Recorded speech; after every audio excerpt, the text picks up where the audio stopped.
Picture this. You're watching a sports match. You don't know either team. You have no history with either city, no childhood loyalty, no jersey in your closet with anyone's name on the back. And yet, within about 4 minutes of watching, you have already picked a side. Not randomly, not based on the uniforms, based on the score. The team that's losing, the one that's behind, outmatched, statistically unlikely to win. That's your team now. You are invested. You are tense. You are, against all rational self-interest, emotionally committed to the outcome of a game between two groups of strangers. Sound familiar? Because if it does, you are not alone. And you are also not irrational, not soft, not naive, and definitely not just a nice person who feels sorry for the little guy. What you are is someone whose brain is running a specific, fascinating psychological program, one that most people never stop to examine. And today, we're going to examine it fully. Because rooting for the underdog is one of those behaviors that seems obvious on the surface. Of course you feel for the struggling one. You're empathetic, you're kind. But the actual psychology underneath is so much richer and more personal than that.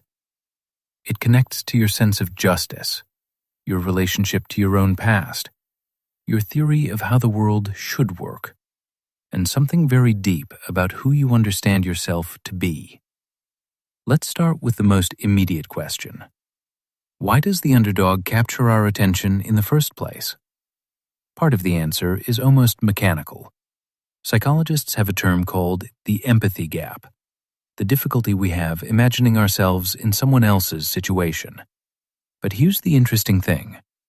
This gap narrows dramatically when we perceive someone as vulnerable. When a person, a team, a competitor is clearly at a disadvantage, something shifts in our neural processing. The anterior cingulate cortex, the part of the brain involved in emotional processing and our response to perceived unfairness, becomes active. We don't just notice the disadvantage, we feel it. Something in us registers the imbalance as wrong in a way that demands resolution. But this still doesn't explain why some people consistently, automatically, across every context, root for the underdog, while others simply don't. And this is where it gets personal. Research from Scott Ellison and George Smithson at the University of Richmond found that people who reliably root for underdogs tend to share a specific cluster of characteristics. They score higher on measures of justice sensitivity, meaning they don't just notice unfairness, they feel it acutely, physically, as a kind of moral discomfort that needs to be resolved. They tend to have higher empathy scores generally, but specifically what researchers call affective empathy. Not just understanding another's position intellectually, but actually feeling a version of what that person is feeling. And they tend to have what psychologists call an equity orientation, a deep, almost instinctive sense that the world should be fair, and a genuine distress when it isn't. Here's what's important about that last one. An equity orientation isn't the same as naivety. It isn't the same as not knowing how the world works. Most people who root for underdogs know perfectly well that the powerful team usually wins, that the odds are real, that most Cinderella stories end before midnight. They know this, and they root anyway, not because they believe the underdog will win, but because they believe the underdog should have a chance. That distinction between what is and what should be is the engine of the whole thing, and it's a deeply moral one. There's also a narrative element that the brain finds genuinely compelling.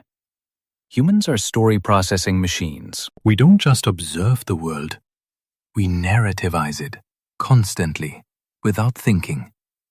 And the underdog story is one of the oldest and most structurally satisfying narratives in human culture. David and Goliath, Rocky, every sports movie ever made. The smaller kingdom holding off the empire. The first-generation student in the elite institution. The startup facing the corporation. These aren't just entertaining stories.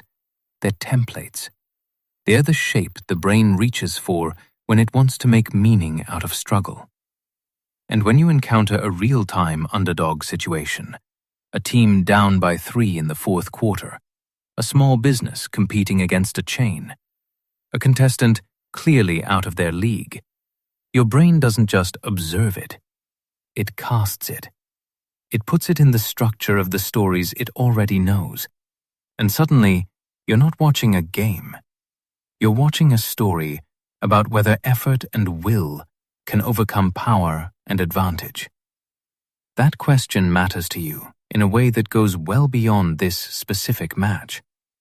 And now we get to the most interesting layer, the personal one. Because while justice sensitivity and empathy and narrative instinct all play a role, the deepest driver of consistent underdog support is almost always autobiographical. The people who root hardest for underdogs are almost always people who have, at some point in their own lives, been one. This doesn't have to mean a dramatic origin story. It doesn't require a childhood of poverty or a spectacular public failure. It can be much quieter than that. The kid who was always picked last, not because they were bad at the sport, but because they were new and nobody knew yet. The person who spent years in a career where the path to the top was clearly tilted toward people who didn't look or sound or come from the same places they did. The student who showed up to a school that had always belonged to someone else and felt it in the walls. The athlete who was technically excellent but consistently overlooked because of size or appearance or the school they came from. These experiences don't have to be enormous to leave a mark. They just have to be real. And if they are, then when you see someone else in that position, outmatched, overlooked, structurally disadvantaged, you don't just feel empathy for them. You recognize them. You see yourself in the position they're in, and your support for them is inseparable from a kind of retroactive solidarity with your own earlier self. Psychologists call this projection-based empathy, and it's one of the most powerful forms of emotional connection there is. You're not imagining what it would feel like to be the underdog. You already know. And that knowledge makes the investment completely different in quality from the curiosity someone else might feel. There's also a fascinating connection here to something called system justification theory, developed by John Jost and Mahzarin Banaji. Most people have a tendency to justify existing systems, to unconsciously accept the hierarchy they were born into, to assume that the people at the top deserve to be there, because otherwise the discomfort of the alternative is too much to hold. But people who chronically root for underdogs tend to have lower system justification scores. They are, in a measurable psychological sense, less comfortable with power structures simply because those structures exist. They are more likely to question whether the hierarchy reflects actual merit or simply reflects accumulated advantage. And when they watch a competition, this orientation means they are not neutral about the established order. They are constitutionally suspicious of it. Which means the underdog isn't just the losing team. They're the team that represents the possibility that the established order might not have the final word. That's a political and philosophical position, even when it shows up as cheering at a basketball game. Let me tell you what this looks like from the inside, though, because I want to make sure this lands fully. If you're someone who always roots for the underdog, you know that it isn't always comfortable. It isn't peaceful or detached. There's a specific kind of tension involved. A tightness in the chest when the gap widens. A strange, irrational belief that your emotional investment might somehow matter to the outcome. And a particular quality of grief when it doesn't work out. A grief that feels slightly disproportionate, that you maybe don't fully explain to the people around you. Because you know on one level that it was just a game. But it wasn't just a game. It was a story about whether the disadvantaged party could find a way through. And when they don't, something in you that had been quietly hoping for a different answer is briefly, genuinely disappointed. And when they do win, when the underdog pulls it off, there's a specific kind of joy that I would argue is unavailable to people who simply support the team most likely to win. It is not the joy of confirmation. It is not the satisfaction of being right. It is something older and more personal. The joy of seeing the possibility you've been carrying inside you, the sense that effort and will and refusal to accept the predetermined outcome can sometimes, actually, genuinely matter. That possibility made, briefly, vividly real. You are not just happy for the team. You are, for a moment, vindicated in something you've believed your whole life. That's not trivial. That's profound. And it says something worth naming clearly about the kind of person you are. People who root for underdogs tend to be people for whom meaning matters more than comfort.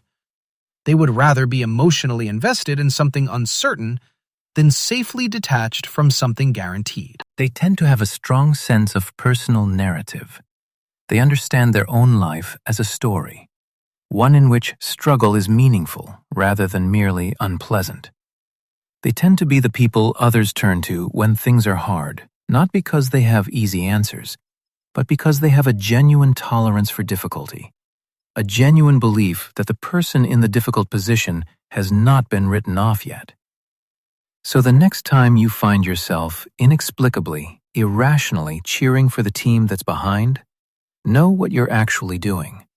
You are expressing a theory of the world, a belief that power isn't destiny, that the story isn't over until it's over, that the disadvantaged position is not the final word on what's possible, and that someone needs to hold that belief out loud in real time, even when the scoreboard says otherwise.